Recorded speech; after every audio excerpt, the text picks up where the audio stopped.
On Writing Well. 30th Anniversary Edition. The Classic Guide to Writing Nonfiction by William Zinsser. Introduction. One of the pictures hanging in my office in mid-Manhattan is a photograph of the writer E.B. White. It was taken by Jill Kremetz when White was 77 years old, at his home in North Brooklyn, Maine. A white-haired man is sitting on a plain wooden bench at a plain wooden table, 3 boards nailed to 4 legs, in a small boathouse. The window is open to a view across the water.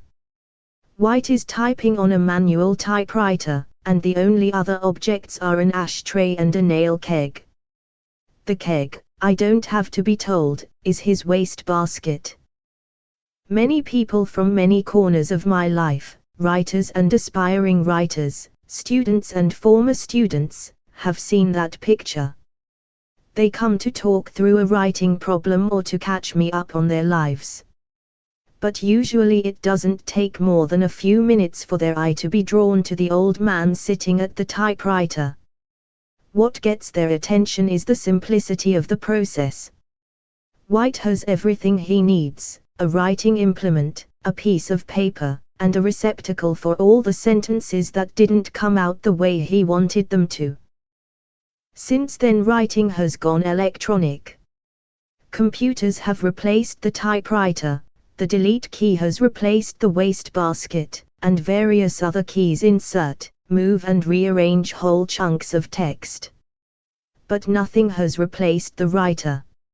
He or she is still stuck with the same old job of saying something that other people will want to read. That's the point of the photograph, and it's still the point, 30 years later, of this book. I first wrote On Writing Well in an outbuilding in Connecticut that was as small and as crude as White's boathouse. My tools were a dangling light bulb, an Underwood standard typewriter, a ream of yellow copy paper and a wire wastebasket. I had then been teaching my nonfiction writing course at Yale for 5 years, and I wanted to use the summer of 1975 to try to put the course into a book. E.B. White, as it happened, was very much on my mind. I had long considered him my model as a writer. His was the seemingly effortless style, achieved, I knew, with great effort, that I wanted to emulate, and whenever I began a new project I would first read some White to get his cadences into my ear. But now I also had a pedagogical interest. White was the reigning champ of the arena I was trying to enter.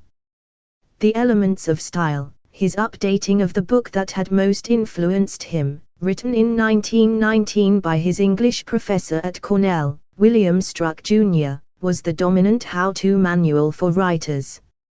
Tough competition. Instead of competing with the Struck and White book, I decided to complement it. The Elements of Style was a book of pointers and admonitions: do this, don't do that. What it didn't address was how to apply those principles to the various forms that nonfiction writing and journalism can take. That's what I taught in my course, and it's what I would teach in my book: how to write about people and places, science and technology, history and medicine, business and education, sports and the arts, and everything else under the sun that's waiting to be written about. So On Writing Well was born, in 1976, and it's now in its 3rd generation of readers. Its sales well over 1 million. Today I often meet young newspaper reporters who were given the book by the editor who hired them, just as those editors were first given the book by the editor who hired them. I also often meet gray-haired matrons who remember being assigned the book in college and not finding it the horrible medicine they expected. Sometimes they bring that early edition for me to sign, its sentences highlighted in yellow. They apologize for the mess. I love the mess. As America has steadily changed in 30 years, so has the book. I've revised it 6 times to keep pace with new social trends, more interest in memoir, business, science and sports, new literary trends, more women writing nonfiction, new demographic patterns, more writers from other cultural traditions, new technologies, the computer, and new words and usages. I've also incorporated lessons I learned by continuing to wrestle with the craft myself, writing books on subjects I hadn't tried before, baseball and music and American history. My purpose is to make myself and my experience available. If readers connect with my book, it's because they don't think they're hearing from an English professor. They're hearing from a working writer. My concerns as a teacher have also shifted. I'm more interested in the intangibles that produce good writing: confidence, enjoyment, intention, integrity, and I've written new chapters on those values. Since the 1980s, I've also taught an adult course on memoir and family history at the new school. My students are men and women who want to use writing to try to understand who they are and what heritage they were born into. Year after year, their stories take me deeply into their lives and into their yearning to leave a record of what they have done and thought and felt. Half the people in America, it seems, are writing a memoir. The bad news is that most of them are paralyzed by the size of the task.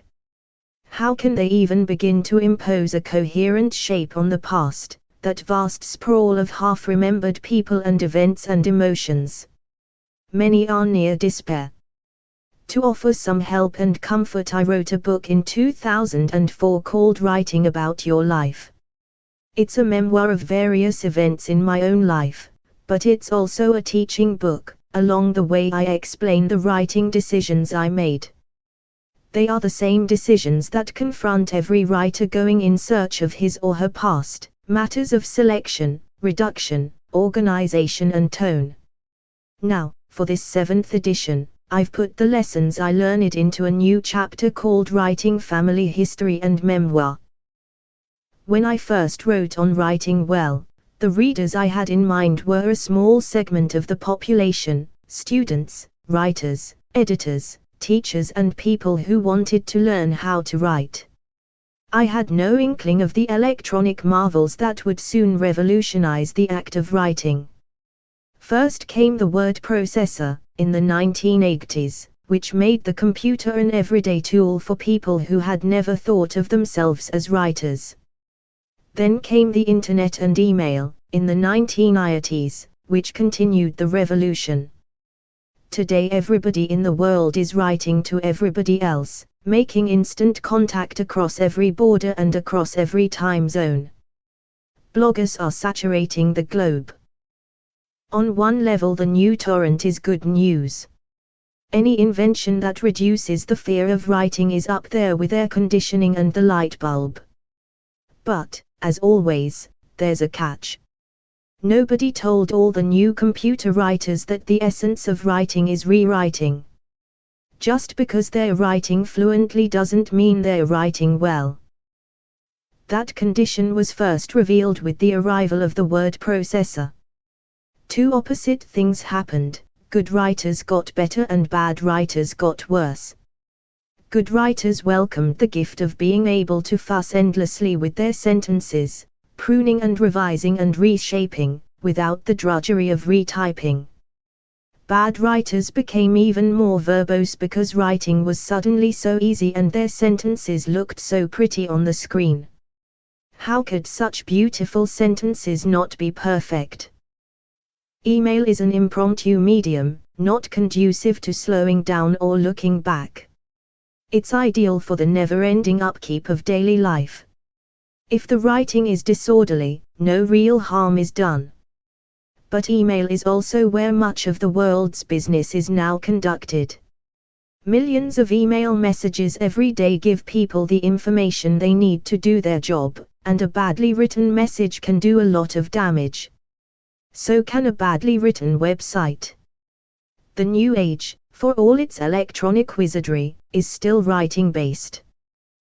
On Writing Well is a craft book, and its principles haven't changed since it was written 30 years ago. I don't know what still newer marvels will make writing twice as easy in the next 30 years. but I do know they won't make writing twice as good. That will still require plain old hard thinking, what E.B. White was doing in his boathouse, and the plain old tools of the English language. William Zinsser. April 2006.